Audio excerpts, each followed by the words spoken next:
దసరా ఉత్సవాలంటే మైసూర్, ఈరోజు దసరా ఉత్సవాలంటే కలకత్తా మైసూరే కాకుండా విజయవాడ కూడా భవిష్యత్తులో ప్రపంచం మొత్తం గుర్తుండేది దసరా అంటే విజయవాడ అని చెప్పి నేను మీ అందరికీ తెలియజేస్తున్నా.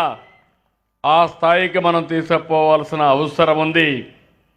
ఈరోజు 6 చోట్ల విజయవాడ ఉత్సవ కార్యక్రమాలు నిర్వహిస్తే 2.5 లక్షల మంది వచ్చారు.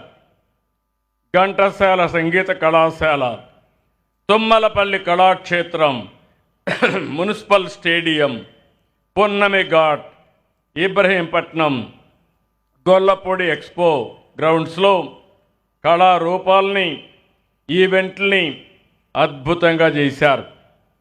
ఇన్ని ఈవెంట్లు ఇంత బాగా చేయడం అనేది అసాధారణం. కానీ ఇక్కడ చూస్తే 280 ఈవెంట్లు జరిగాయి. చరిత్రలో ఎక్కడ కూడా ఇన్ని కార్యక్రమాలు చేయడం ఇదే మొట్టమొదటిసారి.